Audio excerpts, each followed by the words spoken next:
వేయించుకొని మనతో ఓట్లు వేయించుకొని అన్ని సమస్యలు కూడా పరిష్కారం చేస్తామనేసి మరి ప్రభుత్వాలు చెప్పారు. మరి ఇంతవరకు కూడా మరి ఏవైతే 6 గ్యారెంటీలు ఏవైతే ఇచ్చారో వాటిపైన మాట్లాడే పరిస్థితి మరి కనబడట్లేదు. అందుకనే ప్రజలందరూ కూడా దీన్ని గుర్తించాలి. ఏవైతే 6 గ్యారెంటీలు మీరైతే ఏదైతే అజెండాలో పెట్టుకొని ప్రజల ద్వారా ఓట్లు వేయించుకొని గద్దెనెక్కిన గుర్తు పెట్టుకోవడానికి మనమందరం కూడా సంసిద్ధం కావాలి. ఎందుకంటే గతంలో ఉన్నటువంటి ప్రభుత్వాలు ఓన్లీ సంక్షేమం పేరుతో అభివృద్ధి శూన్యం చేసి ఎలాంటి అభివృద్ధి లేకుండా మనకున్నటువంటి పిల్లలు కూడా ఉద్యోగాలు లేక ఇది మన రాష్ట్రంలో దాపరించింది. ఈ రాష్ట్రంలో పీజీలు డిగ్రీలు చేసిన మన విద్యార్థులందరూ కూడా ఇతర రాష్ట్రాల వలసలు వెళ్తున్నారు తప్ప మన రాష్ట్రంలో ఉన్నటువంటి పరిశ్రమలు ఏర్పాటు చేయడానికి ఏ ప్రజాప్రతినిధి గాని ఏ అధినాయకత్వాన్ని గాని ఈ పరిశ్రమలు తీసుకురావడంలో మరి విఫలమవుతున్నారు.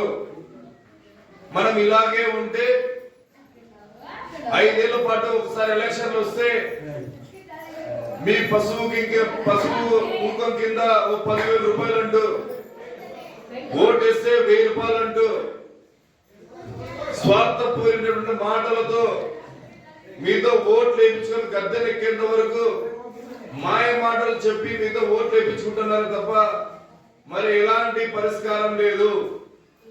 మరి గ్రామీణ ప్రాంతాల్లో ఉన్నటువంటి గ్రామీణ పేద ప్రజలందరూ కూడా కూడు గుడ్డ కోసం ఇప్పటి వరకు కూడా ఉద్యమాలు చేస్తున్నారంటే ప్రభుత్వానికి ఇవన్నీ తెలవాలని అడుగుతున్నాం. ప్రభుత్వానికి అన్ని తెలుసు.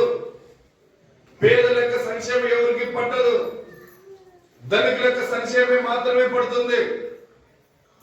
మొన్న హైదరాబాద్ లో మన పుష్ప సినిమాలో ఆ సినిమా థియేటర్ ఒక హీరో షరణ్ గా వెళ్తే అక్కడ తొక్కిసలాట జరిగితే అక్కడ ఒక తల్లి అక్కడ చనిపోవడం జరిగింది. ఒక చిన్న పిల్లవాడు హాస్పిటల్లోనే ఉన్నాడు. కానీ అవన్నీ కూడా మీడియాలో కానీ ప్రజాప్రతినిధులు కూడా మాట్లాడే పరిస్థితి కనపడలేదు. అదే అల్లు అర్జున్ అరెస్ట్ చేస్తే మొత్తం రాజకీయ నాయకులంతా అక్కడ ఉండే పరిస్థితి ఏర్పడతా ఉంది. అంటే రాజకీయ నాయకులంతా కూడా సెలబ్రిటీల వైపే చూస్తున్నారు. ఇవాళ పేదల వైపు మాట్లాడే పరిస్థితి ఇవాళ ప్రజాప్రతినిధులు కనపడట్లేదు. మనం కూడా ఇవాళ ప్రజలుగా మనం కూడా గర్జించలేకపోతే ఇవాళ ప్రజాప్రతినిధులు అలాగే అవలంబిస్తారు. ఇప్పటికైనా సరే ప్రజల్లో చైతన్యం చేస్తున్న భారత కమ్యూనిస్ట్ పార్టీగా ప్రజల్లో చైతన్యం తీసుకొని వస్తాం. పెద్ద ఎత్తున మీరు చేస్తున్న ప్రజా వ్యతిరేక విధానాలపైన పెద్ద ఎత్తున ఉద్యమించడానికి భారత కమ్యూనిస్ట్ పార్టీ పెద్ద ఎత్తున ఉద్యమించడానికి పేద ప్రజల వెంట వేసుకొని పార్లమెంటు సాక్షిగా అసెంబ్లీ సాక్షిగా మీ భాగవతాన్ని బయట పెడతామనేసి తెలియజేస్తున్నాం. ఇప్పటికైనా సరే ఈ గద్దెనెక్కినటువంటి కేంద్ర ప్రభుత్వం ఏదైతే ఉందో, రాష్ట్ర ప్రభుత్వం ఏదైతే ఉందో గ్రామీణ ప్రాంతాల్లోకి నిధులు కేటాయించాలి. అదే విధంగా అక్కడ ఉన్న రైతులకి పంట నష్ట పరిహారం అందించాలి. ఇవాళ ఉత్పత్తి జరుగుతున్న రైతులకందరూ కూడా ఉత్పత్తి కొనుగోలు విధంగా రాష్ట్ర ప్రభుత్వం తీసుకురావాలి. అదే విధంగా వ్యవసాయానికి కూలీలుగా వెళ్తున్నటువంటి 12 గంటల ధరలను అమలుపరుస్తూ వాళ్ళకి 800 రూపాయలు ప్రతిరోజు ఇచ్చే విధంగా ప్రభుత్వం పథకాలు తీసుకొని రావాలి.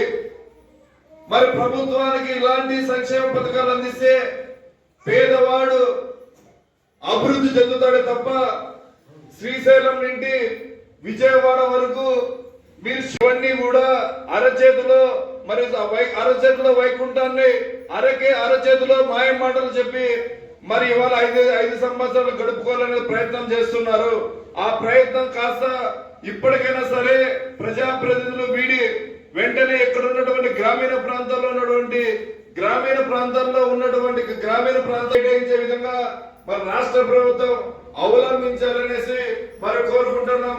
లేని పక్షంలో ఈ నెల 26వ తేదీన మరి పెద్ద ఎత్తున మరి అన్ని ప్రాంతాల్లో ఉన్నటువంటి ప్రజలను మమేకం చేసుకుని ఆ రోజు అంటే పెద్ద ఎత్తున ఉద్యమించడానికి మరి శ్రీకారం చుడతామనేసి ఈ సందర్భంగా మరి హెచ్చరిస్తున్నాం.